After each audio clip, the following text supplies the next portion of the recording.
Joe. Why didn't you say anything I'm good at? I was a soldier for hire. Why move here? It's a better climate for avocados. And Estrella's here, mate. It's a border town. It attracts bad people. Marco, he ran into some trouble. Okay. On your knees, pinche frijolero. I had no choice. We're in danger. We have to go. I'm going to do the disclaimer as many times as I personally have to. Nothing in this film was undercranked. That is Bren Foster. He's that fast. Watch out.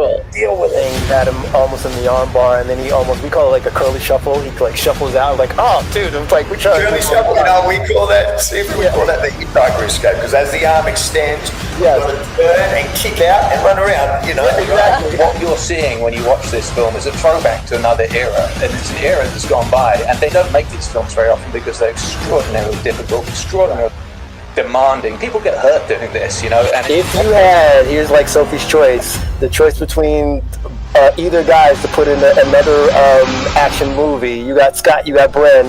Who you picking?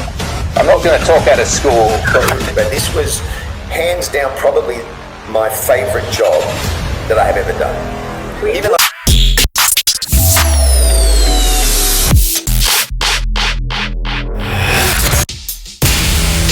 Alrighty, Kung Fu Chronicles special edition, because there's a new movie coming out. You're going to be very aware as I bring on my guests today, Mr. Bren Foster and Miss Tania Raymonde.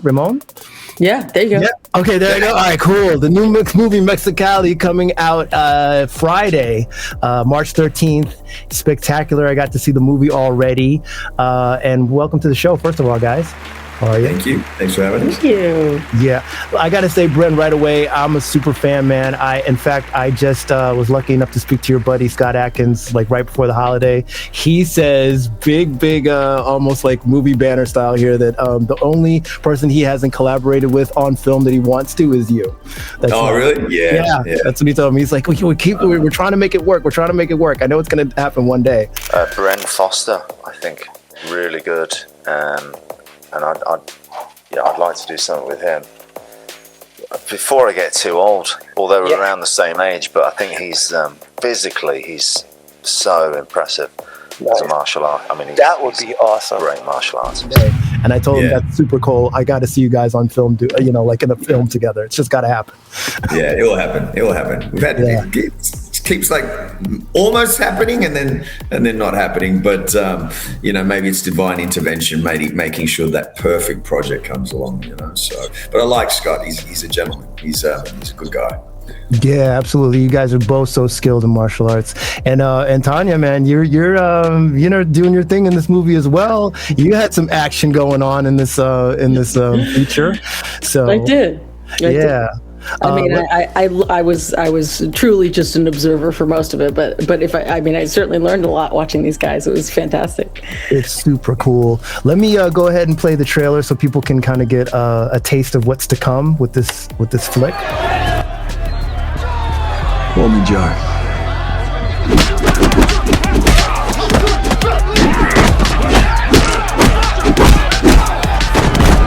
Why didn't you say anything I'm good at?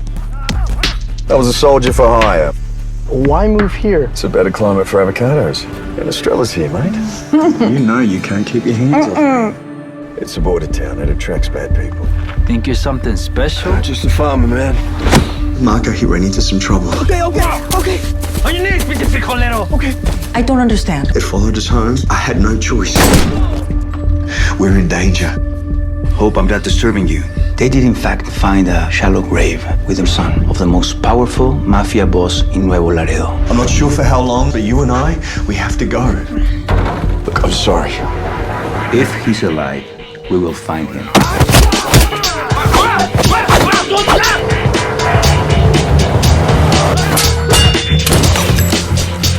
This man's gonna cause us trouble. I have a plan for him.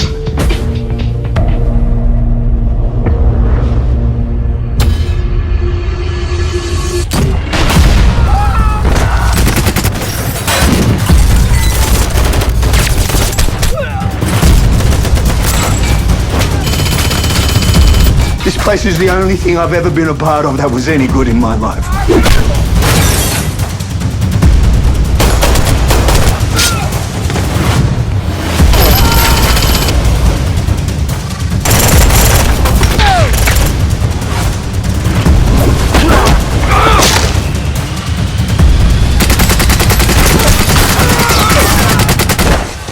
You tell me you're gonna give me violence. Yeah, well, show me some violence.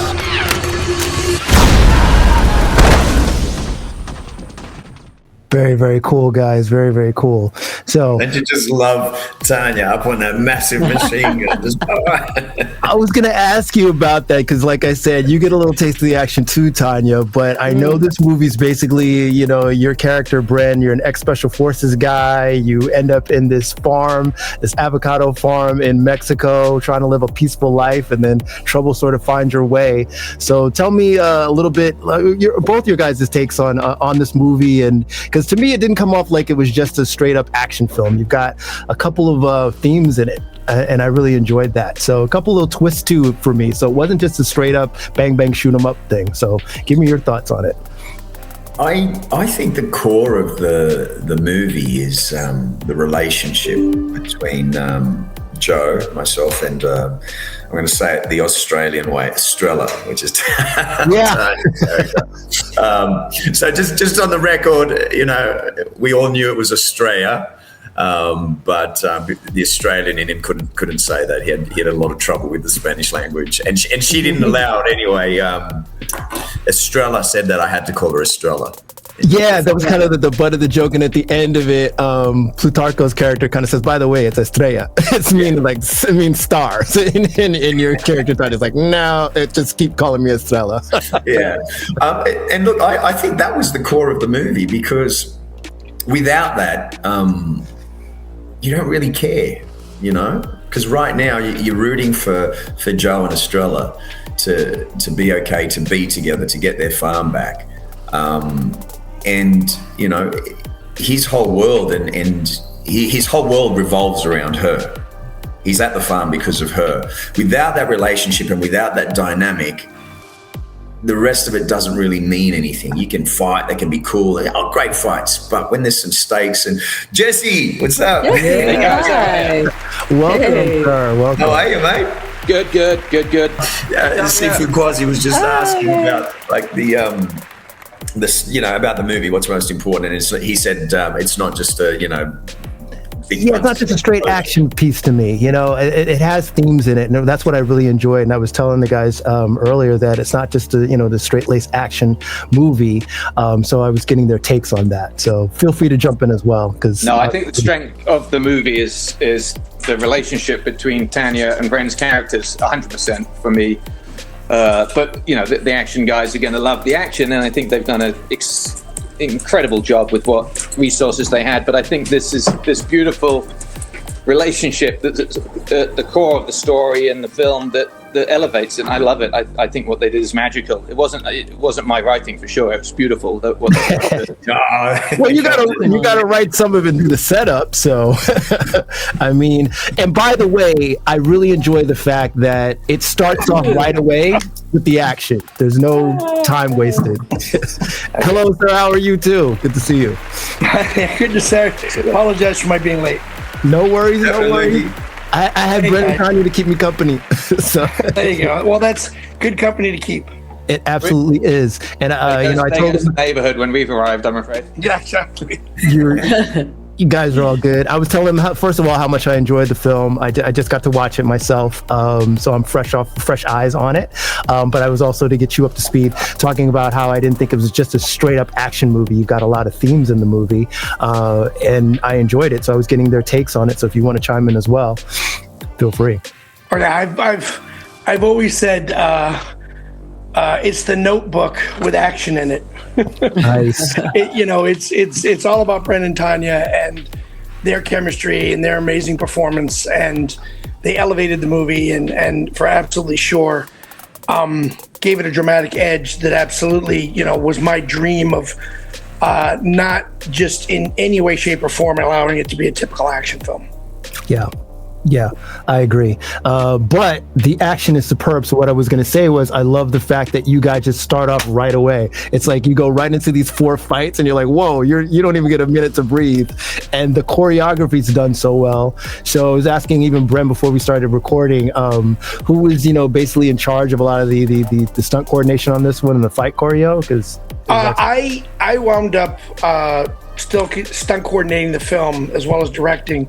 but Bren has choreographed tons of stuff, and Bren usually choreographs his own fights, and Bren was very gracious enough to allow me to, because I promised him that I would have the action ready and then we would go through it. And Bren was very gracious and didn't throw all my choreography out the window.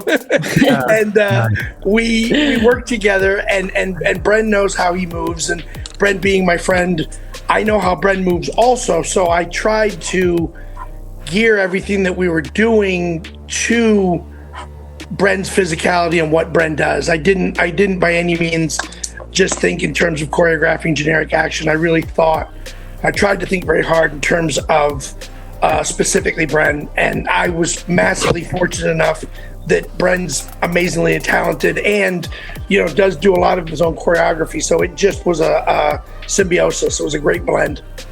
Yeah, I agree. I really agree. You guys nailed it on a lot. In fact, there's one, because Bren, I know you've got, just so many belts and stuff, martial arts, jiu-jitsu, taekwondo. You really get to play with a lot of different styles in the movie. I'm going to try to bring this up. There's a scene where you fight a grappler that I thought was just like chef's kiss. So let me see if I can pop this up and we talk. I won't play the whole thing. We talk a little bit about it and keep it moving.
So I got to say on this fight, and I think it's probably the only one where it ends in this kind of a mutual respect thing out of all the fights. The rest of them are just someone gets shot or stabbed.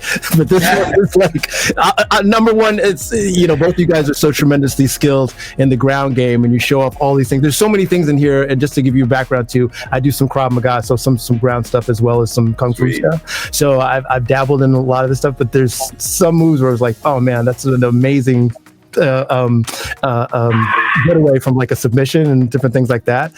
So can you talk to me a little bit about, because this is a notable fight to me, and that this was the only one that ended with that mutual respect kind of bow thing. And this fight was completely Bren's idea. We were working with, I brought on a stuntman named Gavin Taragawa, who is a massively talented stuntman and a really good grappler. And while Bren was working with Gavin, Bren just said, we've got to do a grappling piece. This was all created by Bren, and it was a brilliant idea, and they worked amazingly well together. Very nice. Very cool. Both Gavin and I, we both black belts in Brazilian Jiu-Jitsu.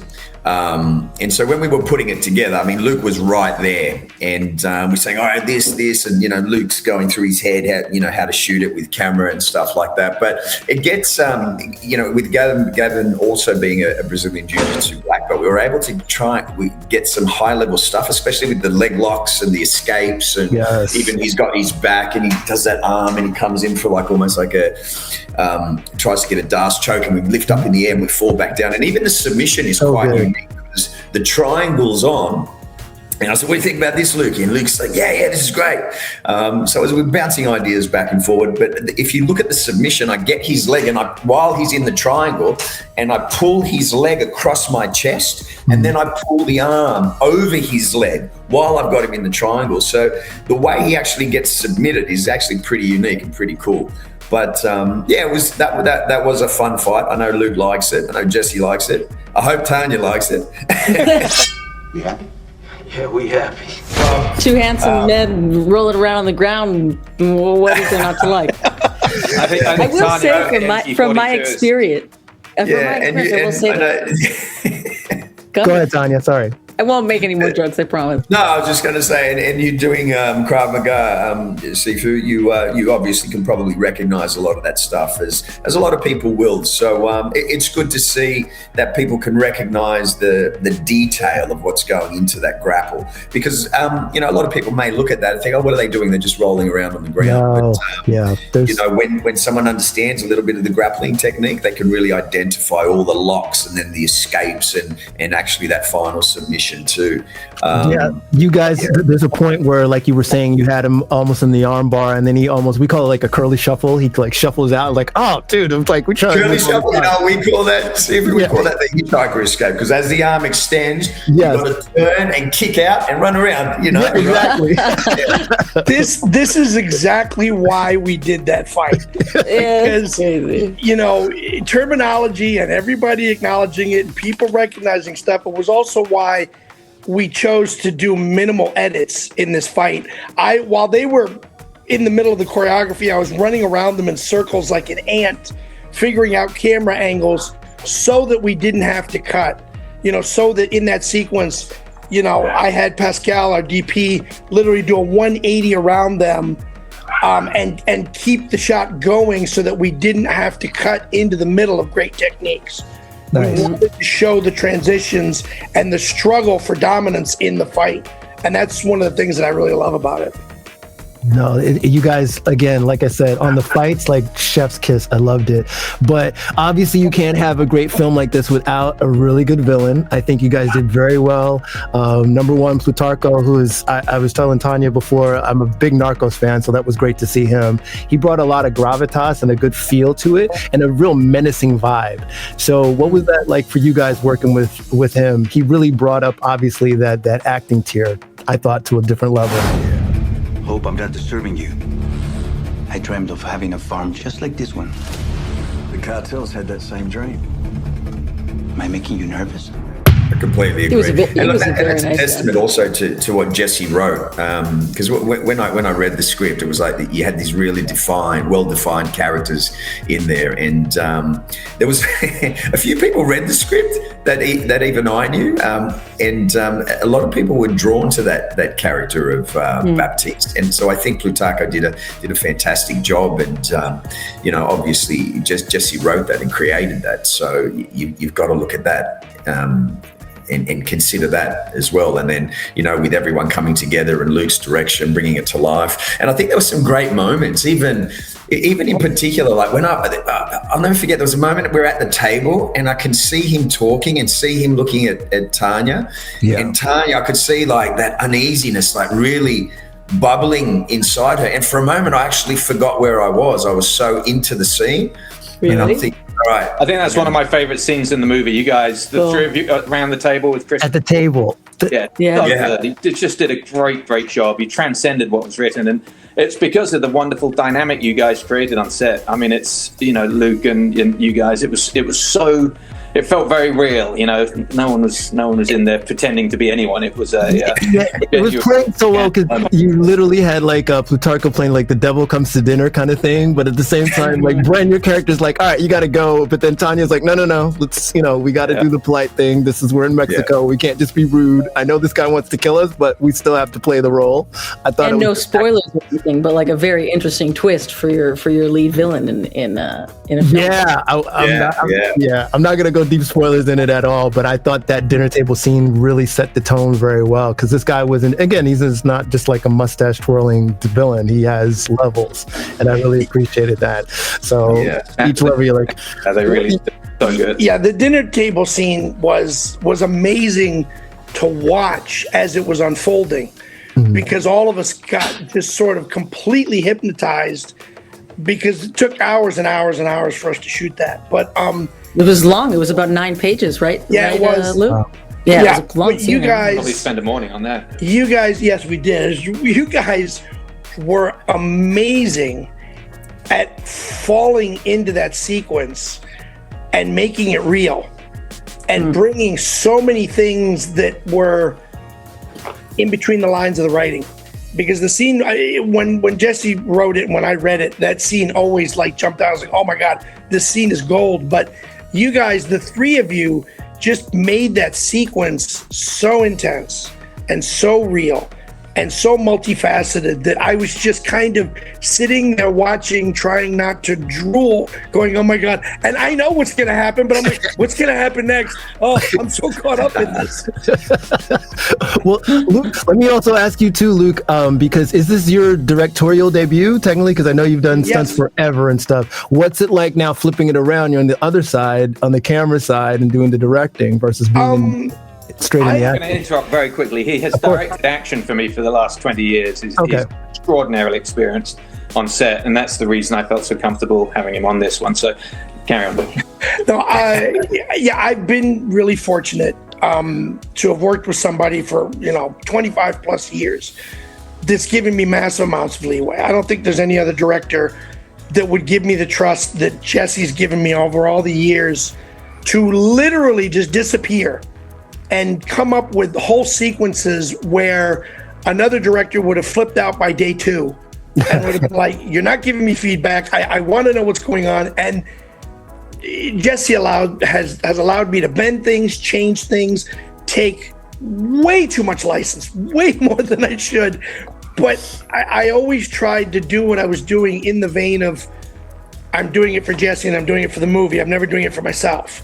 Right. And so the directorial debut was only possible because directing your first movie at 58 and not in your 20s means it's going to go a lot smoother because you've already gone over all the bumps and crags in the road. And Jesse has, over decades, made the learning process very easy for me because he allowed me so much freedom and trusted me with insane amounts of things so that, when this opportunity came along, not to mention the fact that as a directorial debut, Jesse saved me from all kinds of production things where, I just would have been like sitting in my director's sitting in my chair crying, and Jesse swooped in and fixed all kinds of things. You've seen me make mistakes and made sure you didn't make the same ones.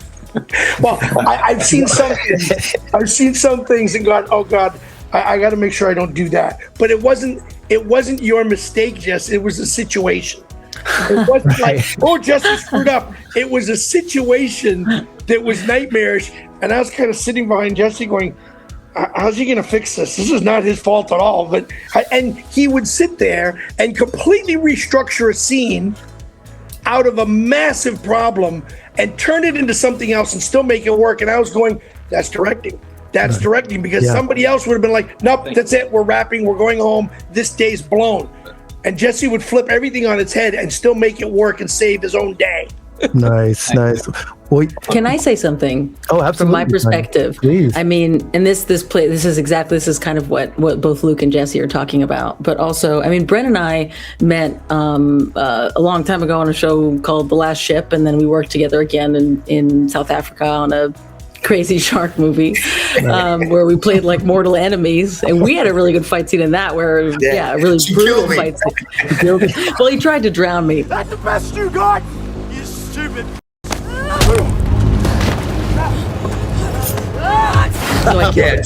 Anyway, I was obviously just very thrilled to work with Bren again, but didn't really know Jesse or Luke. And I have to say, this set, it was just as an audience, from an audience perspective, me watching these fights and watching how all three of these guys work together. It was an incredible to witness for me personally, because I understood like the technical aspects of these fight scenes, and choreography is so complex and so difficult, number one, that you need, first of all, a lead guy who is an expert in all these things. Otherwise, it would be a catastrophe to try and use stunt guys to put these things together with an actor that isn't familiar. So this kind of movie it just would not exist. It cannot happen without someone like Bren. It's simply not possible. And the amount of work that went into organizing all of this, and like Bren being the captain of the ship, working so closely with Luke and Jesse, like, who also, the two of them have so much experience in stunt work and directing and everything. Yeah. It felt like such a well-oiled machine. And the whole time I was on set, I was thinking this movie would not exist without this perfect combination. It's so rare that you have all these people with all of these skills that can make something like this happen, you know? So just watching you guys work and how you work through these scenes, and to make a movie with a romance in the middle of it on top of it all was like incredible. Really wonderful romance. So beautiful between the really two. Cool. Yeah. I mean, Bren is unbelievable. I've never seen anyone move the way that Bren can move. And go from that into a solid acting scene, which requires so much. And the two of you are just incredible. But I mean, you know, Tanya, I saw you doing one day a fight scene, shooting, with a knife, shooting machine gun with a pistol, and then jumping on the heavy machine gun and shooting that, all within the space of about 6 hours. And then I think you got proposed to as well that day.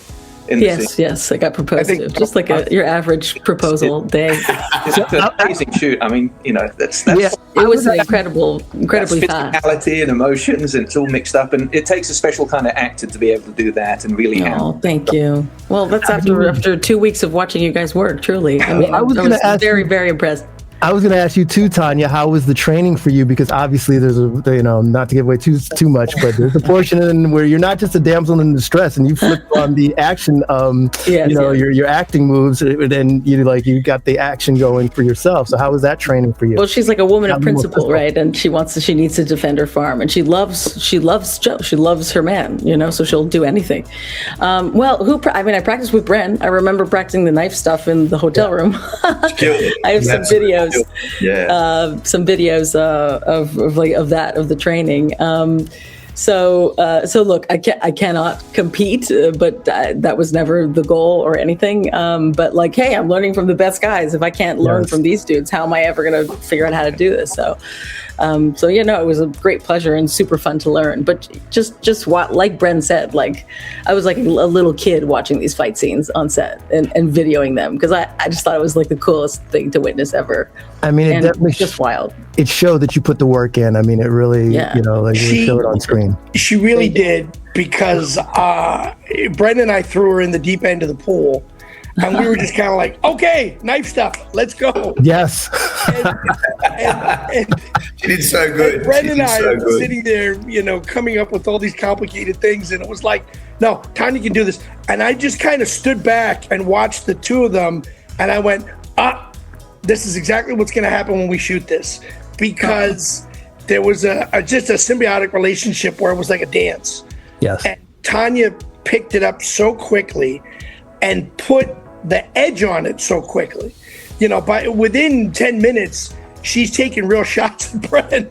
And there's one or two times where Bren's really having to move, and it's like, yep, that's it. That's what we want you to do. But with speed, like she had like speed and smoothness and fluidity. Yep. It was just like that. I think it's Thank you. It's going to become a real sort of, you're going to see less and less of this kind of real physical action where you have actors that can do the physical stuff. It's big, AI and stunt doubles and CG and motion capture.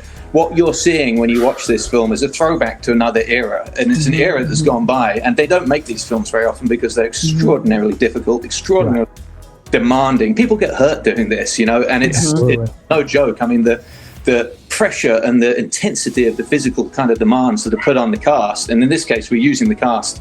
There's some doubles for really dangerous stuff, but basically it's Bren and Tanya doing everything, and this is very, very rare, and I really feel people should know that, because Luke, what the three of them have pulled off here is a miracle, and I think people should come out and see it just for the sake of seeing something that you're not going to see anymore. It's a dinosaur, and it is a wonderful, beautiful beast to watch. And Bren, you should tell him, tell everyone what you guys were saying at the beginning of the movie, that we had to put some kind of disclaimer about the speed you were saying, because otherwise people wouldn't believe. Oh, that's right. Oh yeah. So I'll let Luke. We got to keep, like some people would say, just reverting back to life after fighting. Oh, they sped it up, but we didn't speed up anything. There was a fair amount of that, and Bren told me, and I immediately got insulted and angry because Bren's my friend. So in the knife training sequence, right, when Tanya asks Bren, what would you do if it was for real? I was just about to say. I grabbed, and I have the footage, I grabbed the camera and I grabbed my phone and we shot that sequence, and I took my phone and I went over to the camera and I was like, 24 frames. And then I just turned camera on Bren and we rolled the scene out. And you can see Bren is just as fast as he's ever been. Yep. But it was proof that it was shot in 24 frames. And so I'm going to do the disclaimer as many times as I personally have to. Nothing in this film was undercranked. That is Bren Foster. He's that fast. Watch out. Cool. Deal with it. Well, awesome. Listen, like I said before, between that scene, and by the way, that really struck a chord. So I got to give you, Jesse, props for obviously the writing on that, because when Tanya goes, "What would you do for real?" and Bren, you grab that knife and you just lay away on that box and just tear it to shreds. I'm like, oh shit. That was a lot of fun, I got to admit. And that was improv, I think. That was Tanya improving, right? Yeah. That was Tanya writing far better than I could ever write. No, I don't know. Either way, it hit a chord, because as someone who teaches self-defense, we're always kind of playing between both worlds. It's like, yes, Luke we want to take all the credit. But you get what I mean. We're training people kind of in a safe environment, but at the same time, we're training them so that we don't give them false senses of security. So that just hit a chord. But like, what would you do for real? And that's what we're always trying to impart on people. Out there, there's no do-overs, so make all the mistakes in here. And that just really hit that chord with the stuff you do for real. This is why we train the way we do. So we, if God forbid we come up against that kind of opponent, we're ready. I say that all the time to my students as well. God forbid that you ever find yourself in that situation, but if you do, this is what you need to. The martial arts movies have evolved such a lot since we started out, where you could get by basically being someone that didn't do anything, and the stunt guys would show them how to throw a kick or whatever, and that was a kickboxing movie, and they were selling, back in the 80s and early 90s. People are so familiar with what a real fight is through MMA, through every day they're watching something UFC. They're very, very intimately familiar with what works, what doesn't work. You can't kid people anymore. I worked on Charlie's Angels, the first one, and the girls didn't do anything, and it was double. They moved the camera and did close-ups, and then they cut to behind the double. I mean, Bill Murray didn't fight in that one? Somebody help me up, please. Hello, girl. Are you hearing me? Well, a little bit, but it wasn't much. But they're wonderful. They're actors. They trained as much as they could. But it's like, to do it properly now, it's a different world. This is 20 years later, and people are very erudite. They're very familiar. They know when they're being sold a bad bill of goods. You've got to train, you've got to be there. And Bren is world class at what he does. There's no one who comes close to him. And to see him perform at the height of his powers and physicality like this, it's a sight to behold. And and I think the guys just worked really hard to make sure everything was as authentic and real as it could be. And not one of those older martial arts movies where it's like, a sidekick and the guy goes flying on a Right. I mean, this was definitely real. Bren destroyed half the set. But I'm going to say something now, and I'm going to stick to it. Yes, sir.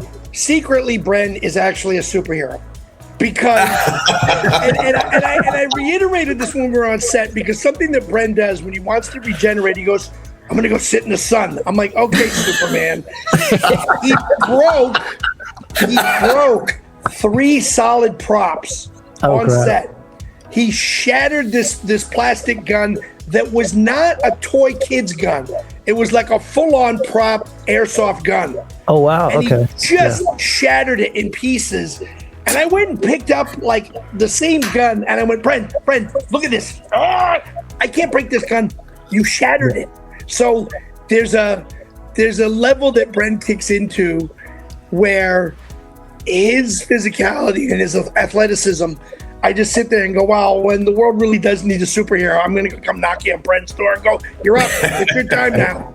Listen, back to Jesse's point, you really can't BS the audience anymore. You really got to do the training. I think the audience is so smart. I think people are going to start, they already have, but very, very quickly see what it is that Bren does and realize, we've got to make bigger movies, huge movies with this guy, catch this lightning in a bottle right now, because it is, to have that in the package and also have someone who can act and pull off an emotional scene. Obviously he had wonderful, screen partner, but it's very, very rare, very unique.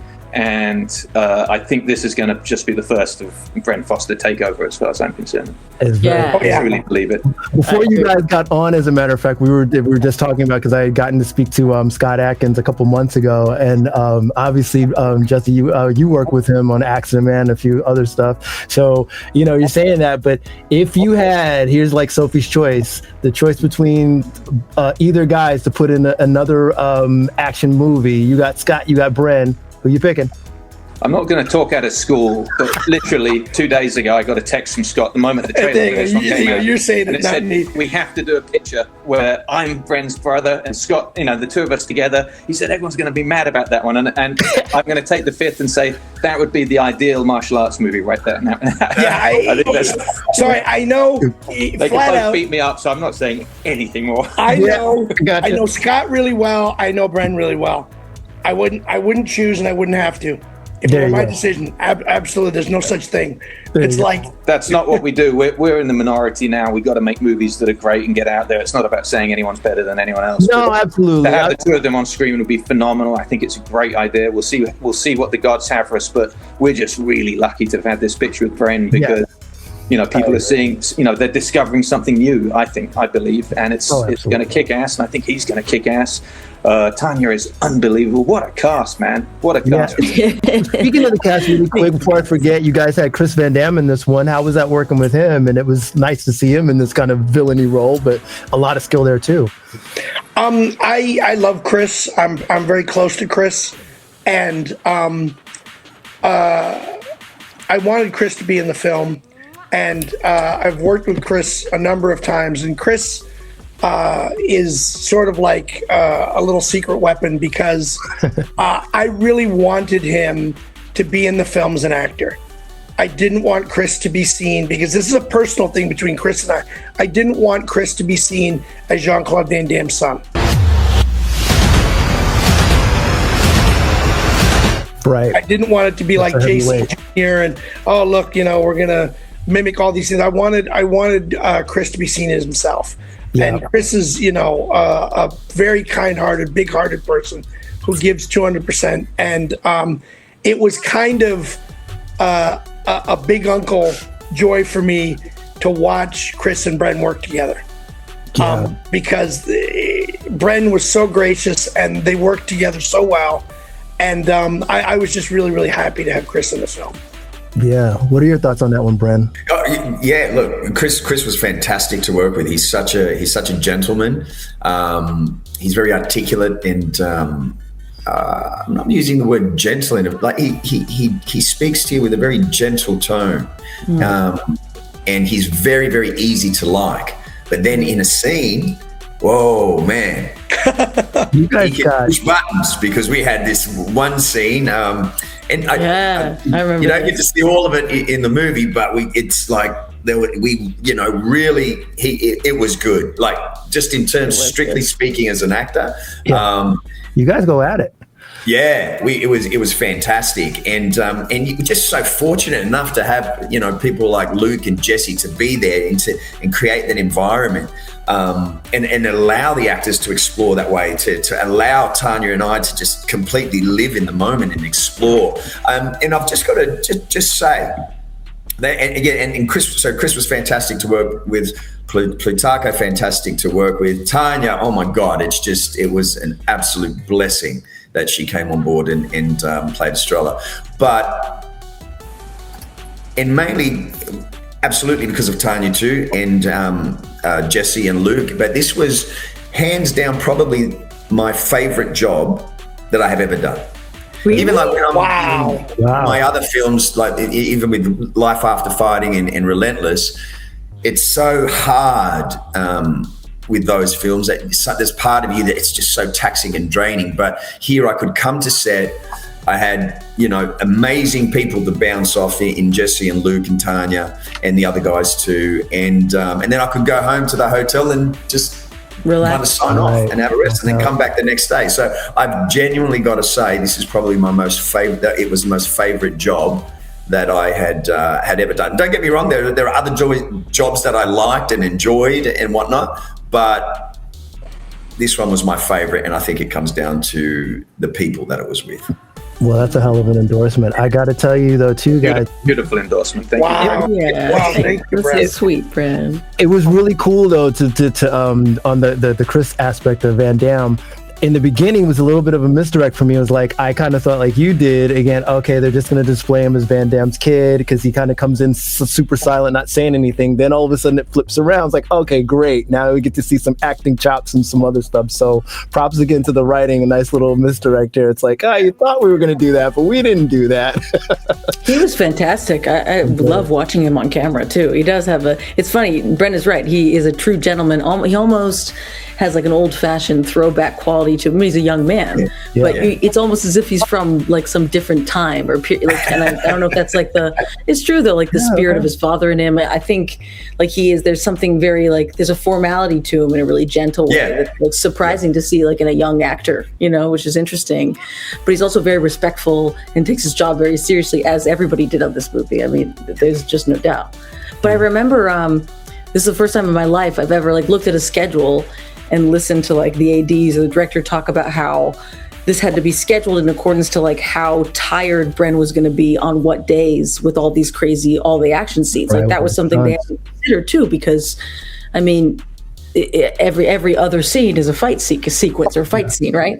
Right. And I remember you guys talking about like, okay, how far can we push it? Like how many days do we need of rest in between? And that sort of dictated like the plotting of the schedule for the movie. It was really interesting. Yeah. That's crazy. I think, and I feel like I need to say this. When we choreographed all of those opening fight sequences, on very few other movies that I've worked on over 30 plus years, has a production gotten as much stuff as we got. We shot all of those fight scenes in one day. Wow. Yeah. And they were back to back. It wasn't like we spread them out over the whole day. Insane. We started in the morning. Yeah, the tournament fight scenes, all the stuff in the opening of the movie, all those big fights in the opening. We started in the morning and went through in sequential order and shot all of those fights back to back. And Bren did that. Bren just kept fighting and fighting and fighting and kicking and punching and getting stunt guys flying all over the place. And we got that all in one day. That's crazy. Production would have taken 4 days to a week to shoot that. Yeah. Now, was that by choice? You wanted it just because we had so much to shoot, or was it just? It wasn't by choice. It was all we could afford in terms of. Okay. Sorry. Wise. If we could have done more, we would have done more. But ultimately, you sit down and you decide what you can do. Luckily, we were in one location with that. We had certain freedoms that you don't normally have. We needed to take a break. We could take a break. Luke and I have worked on so many films that are poorly scheduled, these kind of action movies, and you destroy an actor, they're exhausted, and then they have an emotional scene to do, and they can't do it because they've left their soul and they're on the battlefield, and we didn't want to put Bren in that position. We wanted to make sure he had enough enthusiasm and energy to play these beautiful scenes with Tanya and with Plutarcho and with its, with the other farm guys that would, would hold emotional resonance. And if you're exhausted and beat to hell, which often happens when you're making an action film that's poorly scheduled, it affects their ability to work. And so we wanted to we wanted to do it right, and it meant he had to work like a maniac towards the end of the week, but it was a deal with the devil we all made, and it really worked. The guys are so good in these emotional scenes. I thought, What I also enjoyed too were some of those scenes where it's not just the action. So Bren, you've got one that really pops out to me, where because you got a little bit of a complicated relationship with God, and you kind of let loose at a point. I don't want to spoil it, but like you really go there, man. And I'm just like, I get it, because a lot of people have those complicated relationships. So, but you know, on the spiritual side. But how was that kind of acting that scene out? It's just pretty incredible to watch. You know, you know, for me, I have, you know, just me as Bren, I have a lot of conversations with God. But I really liked that. I'm not going to say like, I actually loved it, because, yeah, okay, it's a scene in a moment, but in a movie, but just to sit there and holding the crucifix and talking to God. All right, it might have been in imaginary circumstances and stuff like that, but it was, to me, it was like a real moment. I was sitting there just talking to him. So I thought that gave it another level, a layer of complexity to Joe. I mean, we're all human, and one of the beautiful things about this movie that Jesse wrote and Luke directed, and you know, it's that. Typically, a lot of people write action heroes as these stoic, robot-type characters that are very silent and brooding. And a lot of people write police officers, soldiers, combat athletes. They write them as these one-dimensional, you know, RoboCop-type characters, you know, that just don't move, don't feel, like struggle with everything. But we were allowed to venture a little deeper into Joe's psyche and just see him as a human. Although he's got this incredible skill and he's able to kill quite deftly, and you know, but we got to see that, man, this guy has a relationship with God. He truly loves Estrella. He wants to be a better person, and he says in the movie, he says, "This is the only thing that's ever been any good in my life." Yeah. So I think his past, you know, he made some wrong decisions on who he worked for, the things he did in war, as maybe as a gun for hire, as a mercenary.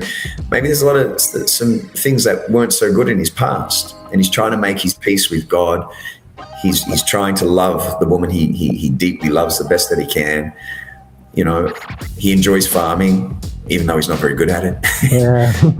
And he's trying to make his peace with God. And there's almost, when I came to Joe and that conversation with God, as Joe, there was a little bit of embarrassment for him to come and talk to God and have that conversation, because he makes some promises that if you bring it back, I'll go to church, I'll do all those things, right? You know, and I think there's a little bit of an awkwardness in that relationship, but slowly the layers are peeling away for that relationship with God. You know what I mean? So look, all in all, I really liked it. Yeah. You know, because we've all been there sometimes. Sometimes we go through tragedy and we go through some hardships and whatnot. And who do you turn to? You generally start asking the man upstairs the questions. And the first one that comes is like, why? Yep. So for Joe, that was when I wrote it was definitely for that, Bren. I think, you know, there's no atheists in foxholes. You know, all the really dangerous folks that I've known, the soldiers and the guys that have been right up there, even stuntmen that have been right up there, they all have some form of a relationship with the man upstairs. When you live life on a daily, you know, with mundacity, there's not much need for it. But if you do have that kind of intense lifestyle, especially that Joe is supposed to have had, people forge their own relationship, and I think it's right to do that. It's all right to, you know, to admit that, you know, it's okay. Yeah. You know, stoic, tough guys, you know, like we thought of tough guys in the 60s, you know, these are men that have been to the very edge of sanity. And when you go there, you tend to look for spiritual guidance a little bit, you know, whether you keep it with you or not. I've encountered it with the guys I've spoken to. I haven't lived that lifestyle. Thank God. I've been very, very safe in my life, but I have rubbed shoulders with a lot of these kind of cats. And I try to base these characters that are written on people that I've met or bumped into at some point. Bren did it so well. He wove it into the character. It's great. It makes sense. You know what's funny, Jesse? Even thinking about it and talking about the scene, I think the same feeling just hit me that I had when I was doing the scene. It's funny, almost a little bit of a sense memory thing. But yeah, it's funny how even though it was, you know, close to a year ago now, I think it's like straight away you start remembering, and it's like almost like a vortex pulls you back to that. Pulls you back there. Right? Yeah. I think Luke needs to do. I think he needs to put together a sequel, right? Right? Yeah. Well, we're hoping there's a Mexicali. I'd love to do it. I'm not going to lie. I'm not going to say that I haven't been spinning very, very silly yards in my head for a sequel and, upping the ante on every level. Okay. Like, just let the wheel spin in your head. Don't say anything yet. Well, we're going to hope, beyond all hope, to see a MEXI-CALI 2. In the meantime, we want people to see MEXI-CALI, the first one. It's dropping this Friday, the 13th, which should be a lucky day for all of you guys as the movie comes out. Is it so limited theaters and online and everything like that? Is that the way it's rolling out? Yes, sir. Yep. Okay, awesome. 13, we hope you'll enjoy it. No, absolutely. As I wrap up, can I ask you guys what's on deck for everybody? What's the next project? What are we looking forward to? I just finished another movie, Relentless. So that's hopefully that's coming out at the end of the year, and I've got Beast in Me with Russell Crowe and Daniel McPherson. Hard work is done. Now comes the fun.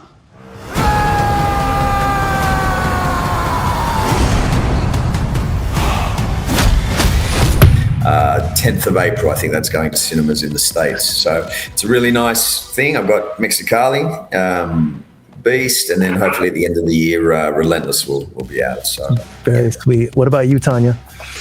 I'm working on a movie, like a sort of police thriller right now that we're currently shooting. And the next time, a friend of mine wrote a really funny zombie horror comedy about a bunch of girls in a punk rock band in a small town that get invaded by zombies and they have to defend their town. And it's got all this original music in it, so it's awesome. So I'm doing that next. And then some other things in the pipeline. I mean, we'll see. But I'm so happy this is coming out. This was a beautiful experience for me personally, and I can't wait for people to see it. Yeah. Sweet, me too. And Jesse and Luke, new projects. What do we got? I have Thieves Highway out with Aaron Eckhart, and Luke plays an incredible character in that. Called Philip. Let's just call him Philip, shall we? And stunt coordinator as well. It's very, very, very good. I'm very proud of it. That's showing at the moment. And then I have Above and Below coming out with Antonio Banderas, which is a thriller and a shark movie, and that's going to be out later in the year, maybe early next year. Okay, sweet. Did you say a shark movie? It is a shark movie. Another shark movie. All right. We can't get enough of those. It's not a shark movie. All good. Well, guys, thank you so much for doing this. We're looking forward to seeing MEXI-CALI Friday. Like I said, I can't say enough good things about the movie. I thoroughly enjoyed it. I'm going to look forward to watching it again. So thank you for having us, Steve. Thanks. Thank you so much. Yeah, take care. Bye, guys. You tell me you're going to give me violence, yeah? Well, show me some violence.